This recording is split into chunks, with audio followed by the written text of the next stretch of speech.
Kailash is like a library with 100 million books, but no racks. Dhyanalinga is an effective library, easy to pick. If you burrow into it, you're not going to come out. One moment, if you can be absolutely there, everything is possible through that. It just takes intensity. Namaskaram, Sadhguru. You said in the past that Kailash is a spiritual library where many great beings have left their knowings. Is it something similar possible in Dhyanalinga? As you know, the Vellingiri peak is known as Kailash of the south because it has similar qualities, but not of the same magnitude. Does magnitude matter? Matters as an impression, doesn't matter for knowing actually.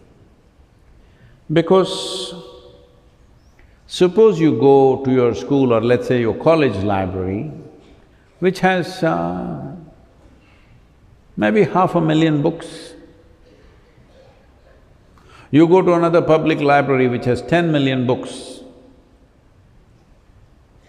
Whether you go to 500,000 or to 10 million, you are only probably going to read 10, 50 or maximum 100 books.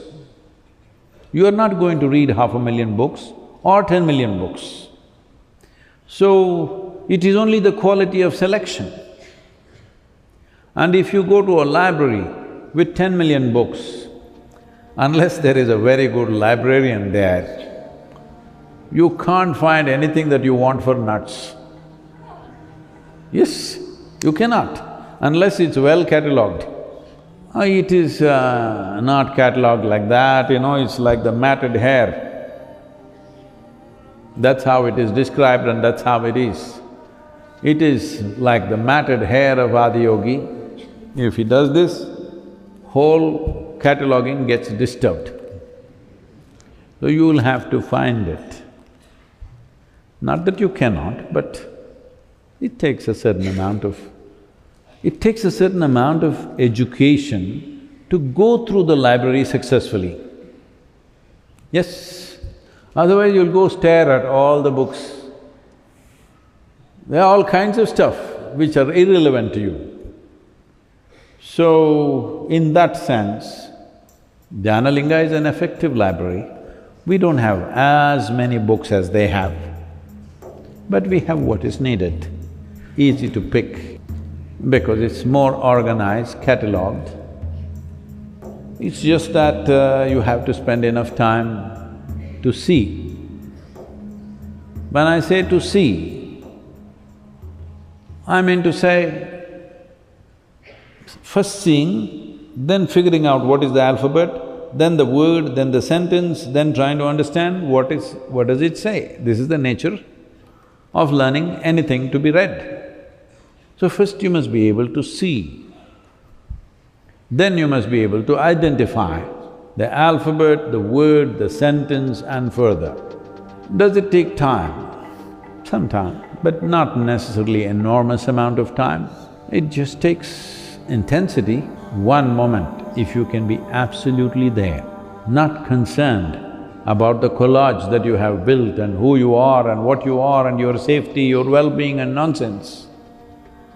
If you can just keep down your sense of self-preservation, the instinct of self-preservation, you can just lay it out.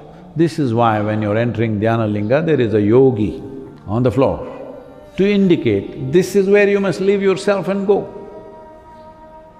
You must leave your body, your mind, your ideas, your opinions, your nonsense, everything right there and go, simply sit. And where is it written? It's not written anywhere. But everything is possible through that. In volume, in magnitude, it is not Kailash. But Kailash is a heap of stuff. Kailash is like a library with 100 million books, but no racks, just in one heap. You will have to burrow through that. It's an enormous process. Even great sages like Rishabh Maharishi went and lost himself. He never came back. Because if you see 100 million or 1 trillion books in one big heap, the book that you want to find, if you burrow into it, you're not going to come out. That's what happened, not just to him, to many other sages and saints this happened. I was thinking of camping there for 3 months with a few people and trying to explore. Then as I had a closer look, I knew that if I go there, that's the end of it. So, I'm okay here.